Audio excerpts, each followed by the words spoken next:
সিলেটে যে দৃশ্যটা দেখার জন্য এসেছিলাম, ফাইনালি সেই দৃশ্যটা এখন আমি দেখছি।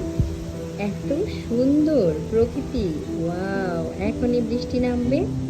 আর এই তো ঝড় উঠে গিয়েছে, আকাশে কালো মেঘ। আর আমরা আছি প্যারাগন রিসর্টে, 6 তলার বেলকনি থেকে বৃষ্টির আগের মুহূর্ত। ভীষণ মজা লাগছে আমার কাছে।